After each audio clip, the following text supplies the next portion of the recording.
سيد المرسلين وآله وصحبه أجمعين والحمد لله رب العالمين.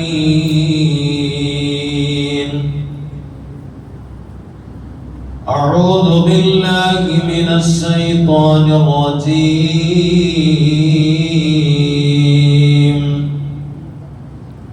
بسم الله الرحمن الرحيم. لئن بسطت إلي يدك لتقتلني ما أنا بباسط يدي إليك لأقتلك إني أخاف الله رب العالمين. صدق الله مولانا العليم. صدق وبلغ رسوله النبي الكريم. ونحن على ما قال ربنا من الشاهدين الشاكرين والحمد لله رب العالمين. وقال نبينا محمد صلى الله عليه وسلم: ليس الشديد بالسرعة إنما الشديد الذي يملك نفسه عند الغضب. صدق رسول الله.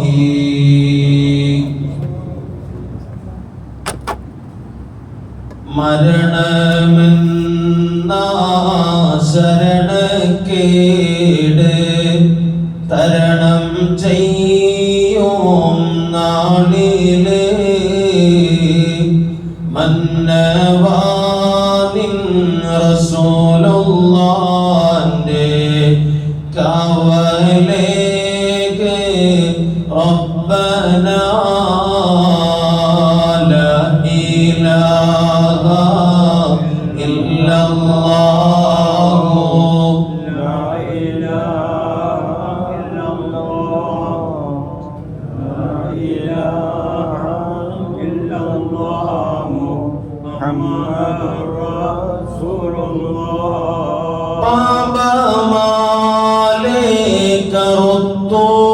കറുത്തുപോയൊരു കൽബും കൊണ്ടിവർ വന്നിതാ. പാപഭാരങ്ങൾ തീർത്ത് കൽബകം റാഹ നൽകണേ സയ്യിദി.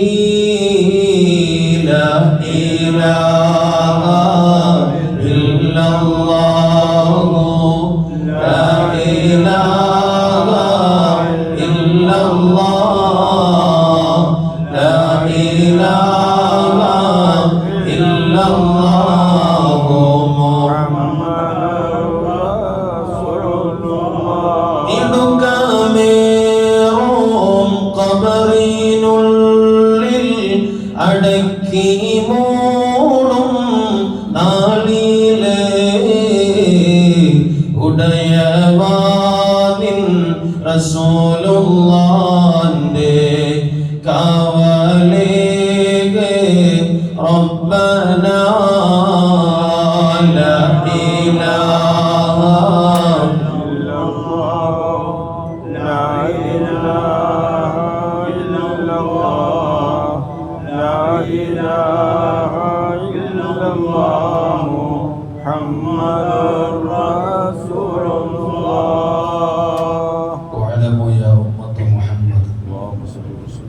സർവശക്തനായ അല്ലാഹു അടിയാറുകളാകുന്ന നമ്മുടെ പാരത്രികമായ ജീവിതം വിജയിക്കണമെന്ന് ആഗ്രഹിച്ചുള്ള ഈ ഒത്തുകൂടൽ അവൻ എല്ലാ അർത്ഥത്തിലും സ്വീകരിക്കപ്പെട്ട സൽക്കർമ്മങ്ങളിൽ ഉൾപ്പെടുത്തുമാറാവട്ടെ. ജീവിതത്തിന്റെ ഇന്നലകളിൽ അറിവില്ലായ്മ കൊണ്ട് സംഭവിച്ച സർവ്വ അരുതായ്മകളെയും ഈ സുന്ദരമായ സമയത്തിന്റെ ബറക്കത്ത് കൊണ്ട് ജല്ല ജലാലായ റബ്ബുൽ ഇസ്സത്ത് പുറത്തു നൽകുമാറാവട്ടെ. ശിഷ്ടകാലം പാപമുക്തരായി നന്മയിൽ അധിഷ്ഠിതമായി ജീവിക്കാനുള്ള തൗഫീഖ് അവന്റെ ഔദാര്യം കൊണ്ട് നമുക്ക് നൽകി നമ്മെ ഏവരെയും അല്ലാഹു സന്തോഷവാന്മാരിൽ ഉൾപ്പെടുത്തുമാറാവട്ടെ. ആമീൻ എന്ന ആമുഖമായി ദുആ ചെയ്യുകയാണ്. ഓരോ മനുഷ്യരും മറ്റൊരാളുടെ നിസ്സഹായതയെ, ദൗർബല്യത്തെ, ബലഹീനതയെ പലപ്പോഴും ദുരുപയോഗം ചെയ്യാറുണ്ട്. എന്നേക്കാൾ ശക്തനല്ല എന്ന് തോന്നുമ്പോ പല വിധേനയും ഉപദ്രവിക്കുന്ന ധാരാളം ആളുകൾ നമ്മുടെ കൂട്ടത്തിലുണ്ട്. പരിശുദ്ധമായ ദീനുൽ ഇസ്ലാം എപ്പോഴും സഹിഷ്ണുത, സമാധാനം, സംയമനം, ക്ഷമ, ഇതെല്ലാം ഒരു മനുഷ്യന്റെ ക്വാളിറ്റിയാണ്. ഒരു മനുഷ്യൻ മനുഷ്യനാവാൻ ഇതെല്ലാം അവന്റെ ജീവിതത്തിൽ സമ്മേളിക്കണം, ഒത്തുചേരണം. എന്നെങ്കിൽ മാത്രമേ അവൻ മനുഷ്യനാണെന്ന് പറയാൻ സാധിക്കുകയുള്ളൂ. സഹിഷ്ണുതയില്ലേ, സംയമനമില്ലേ, ക്ഷമയില്ലേ, ഒരു മനുഷ്യനെ സംബന്ധിച്ചിടത്തോളം മനുഷ്യന്റെ എല്ലാ ഗുണഗണങ്ങളും ഒത്തുചേർന്ന സമ്പൂർണമായ മനുഷ്യനാണെന്ന് അവനെ പറയാൻ പറ്റൂല. ഇവിടെയാണ് 2-3 വെള്ളിയാഴ്ചകൾക്ക് മുമ്പ് നാം തുടർച്ചയായി പറഞ്ഞുകൊണ്ട് വന്നിരുന്ന ഹാബീലിന്റെയും ഖാബീലിന്റെയും ചരിത്ര പശ്ചാത്തലങ്ങളുടെ പിന്നിലൂടെ നാം ഒന്ന് സഞ്ചരിച്ചു നോക്കുമ്പോ മഹാനായ ഹാബീൽ റളിയല്ലാഹു അൻഹു സഹിഷ്ണുതയുടെ, സംയമനത്തിന്റെ, ക്ഷമാശീലതയുടെ എല്ലാം പര്യായമായി ഒത്തുചേർന്ന നല്ല ഒരു മനുഷ്യനാണെന്നും, ഖാബീലാവട്ടെ അസഹിഷ്ണുതയുടെയും പൊട്ടിത്തെറിയുടെയും ഒരാളായി മാറി എന്നുള്ളതും പരിശുദ്ധമായ ഖുർആൻ നമുക്ക് വളരെ വ്യക്തമായി കാണിച്ചു തരുന്നുണ്ട്. അല്ലാഹു സുബ്ഹാനഹു വ തആല പ്രശ്നപരിഹാരത്തിന് വേണ്ടി 2 പേരോടും ഒരു ഖുർബാൻ നേർച്ച നേരാൻ പറഞ്ഞപ്പോ 2 പേരും നേർച്ച നേരുകയും ഹാബീലിന്റെ നേർച്ച റബ്ബ് സ്വീകരിച്ചു. ഖാബീലിന്റെ നേർച്ചയെ അല്ലാഹു അവഗണിച്ചപ്പോ ഖാബീൽ മനസ്സിലാക്കി, ഹാബീലാകുന്ന എന്റെ അനിയനെയാണ് അല്ലാഹു വേണ്ടതുപോലെ പരിഗണിച്ചിരിക്കുന്നത്, എന്നെ അവഗണിക്കുകയാണ് ചെയ്തത്. അതുകൊണ്ട് എന്റെ നിലനിൽപ്പ് തന്നെ ഭീഷണിയാണെന്ന് മനസ്സിലാക്കിയ ഖാബീൽ അവന്റെ ലക്ഷ്യം പൂവണിയാതെ വന്നപ്പോ സ്വന്തം ചോരയാകുന്ന അനുജന്റെ മുഖത്തേക്ക് നോക്കിക്കൊണ്ട് അല്ലാഹുവാണ് നന്മയും തിന്മയും കണക്കാക്കുന്നതും, ഏത് നന്മയെയാണ്, ഏത് പ്രവർത്തനത്തിനെയാണ് സ്വീകരിക്കേണ്ടത് എന്നൊക്കെ വിലയിരുത്തപ്പെടുന്നതും അതെല്ലാം ചെയ്യേണ്ടുന്നതും റബ്ബ് സുബ്ഹാനഹു വ തആലയാണ്. എന്നാൽ പ്രിയമുള്ളവരെ, 2 പേരുടെയും നേർച്ചയിൽ നിന്ന് ഹാബീലിന്റെ നേർച്ച അല്ലാഹു സ്വീകരിച്ച് ആ വിഷയത്തിന് പരിഹാരം കാണാൻ വേണ്ടി റബ്ബ് സുബ്ഹാനഹു വ തആല തയ്യാറായപ്പോ ഖാബീലിന്റെ മനസ്സിലായി ഹാബീലിനെയാണ് അല്ലാഹുവിന് ഏറ്റവും കൂടുതൽ ഇഷ്ടമുള്ളത്. ഹാബീലിനെയാണ് റബ്ബ് പരിഗണിച്ചിട്ടുള്ളത്. അതുകൊണ്ട് ഒരു കാരണവശാലും ഹാബീലിന്റെ തീരുമാനം നടത്താൻ ഞാൻ അനുവദിക്കുകയില്ല. ഈ ഭൂലോകത്ത് തന്നെ ഹാബീലിനെ ഞാൻ വെച്ചേക്കത്തില്ല.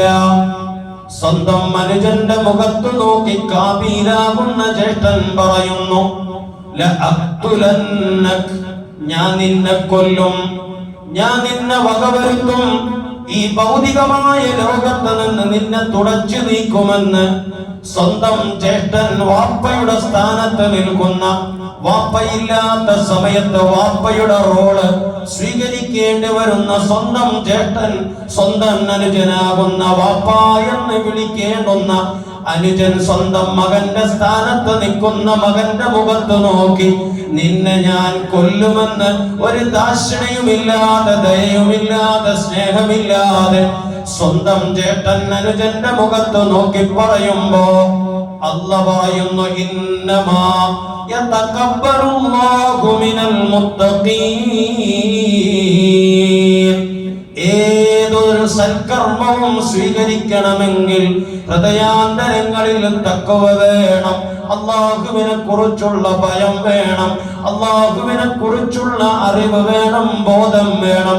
ഏതൊരു സൽക്കർമ്മത്തിന്റെ സ്വീകാര്യതയുടെയും മാനദണ്ഡം തഖ്വ മർമ്മ പ്രധാനമാണ്. മഹാനായ ഹാബീലിന്റെ ഖുർബാൻ ആരാധന അല്ലാഹ് സ്വീകരിച്ചത് ഹൃദയാന്തരങ്ങളിൽ തഖ്വയുണ്ടായത് കൊണ്ടാണ്.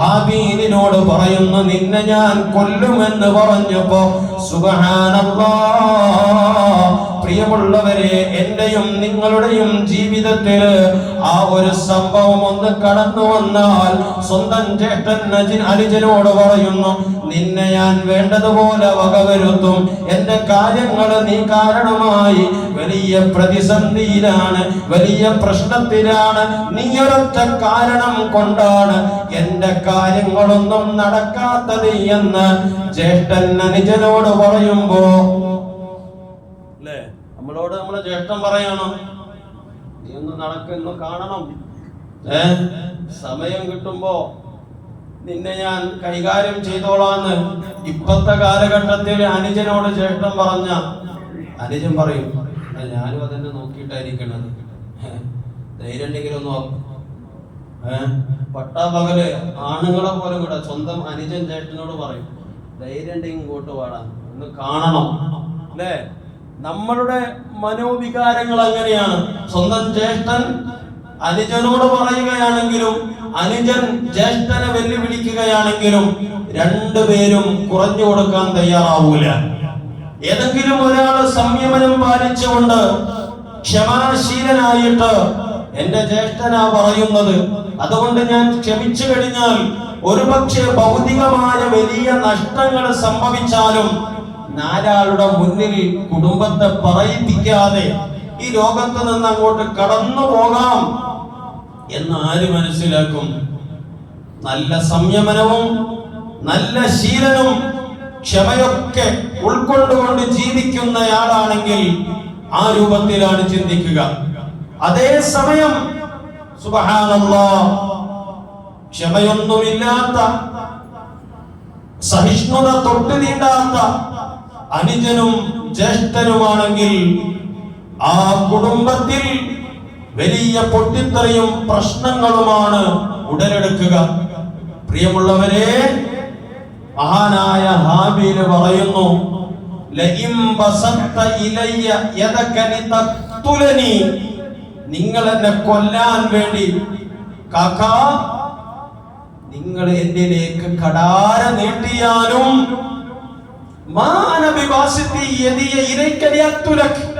നിങ്ങളെ ഞാൻ കൊല്ലാൻ വേണ്ടി കത്തി നീട്ടുന്നതിലപ്പുറം എന്റെ നാവ് കൊണ്ട് വേദനിപ്പിക്കുന്ന ഒരു അളവ് എന്റെ ഭാഗത്ത് നിന്ന് ഉണ്ടാവൂല.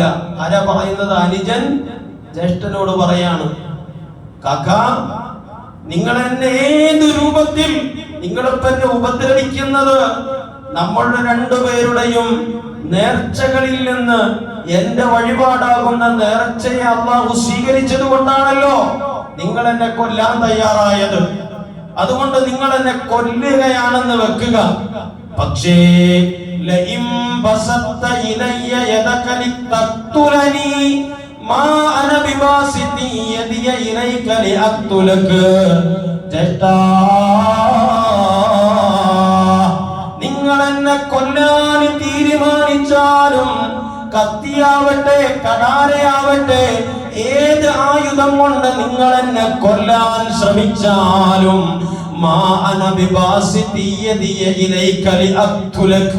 ഒരു കാരണവശാലും അതിന്റെ പ്രതികാരമെന്നോണം എന്റെ നാവ് കൊണ്ടും ജഡനാകുന്ന നിങ്ങളെ ഞാൻ ഉപദ്രവിക്കൂല.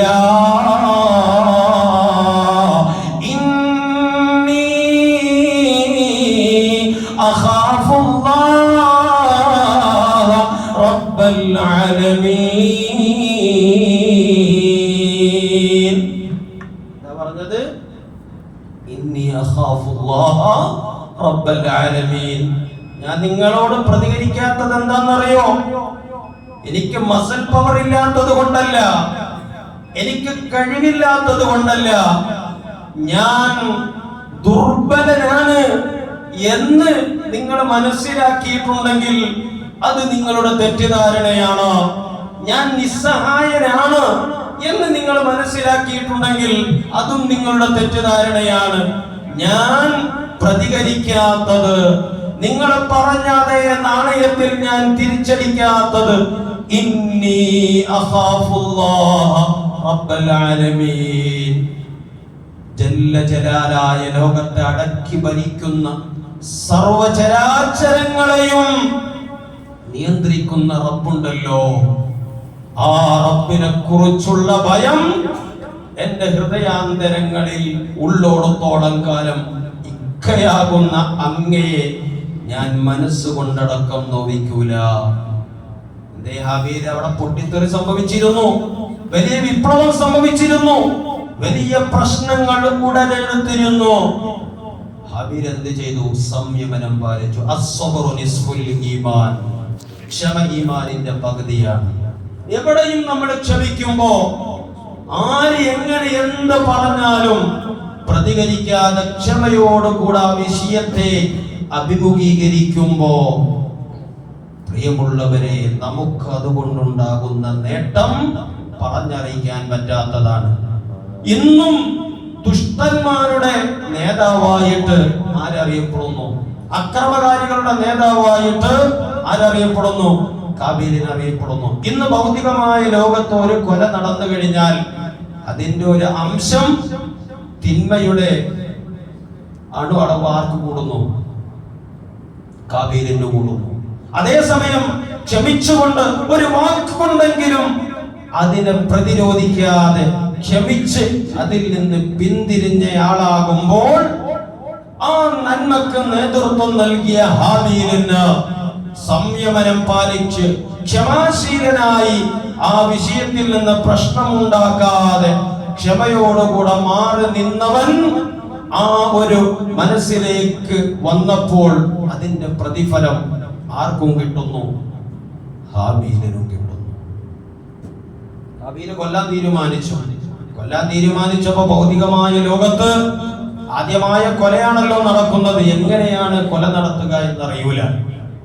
നമ്മൾ പറഞ്ഞു, ഇന്ന ശൈത്വാന ലക്കും അദുവ്വുൻ. ശൈത്വാൻ നമ്മുടെ ബദ്ധവൈരിയാണ്.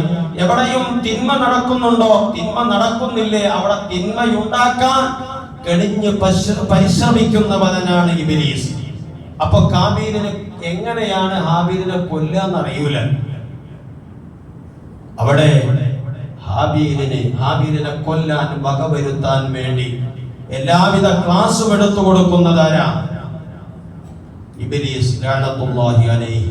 എങ്ങനെയാണ് ഹാബീലിനെ കൊല്ലാൻ വേണ്ടിയുള്ള ക്ലാസ് വളരെ ഭംഗിയായി കാബീലിന്റെ മുന്നിൽ ഇബ്ലീസ് ലഅനത്തുല്ലാഹി അലൈഹി കാണിച്ചു കൊടുക്കുകയാണ്. ഇൻഷാ അല്ലാഹ് അടുത്ത വെള്ളിയാഴ്ച നമുക്ക് ബാക്കി ഭാഗം സംസാരിക്കാം.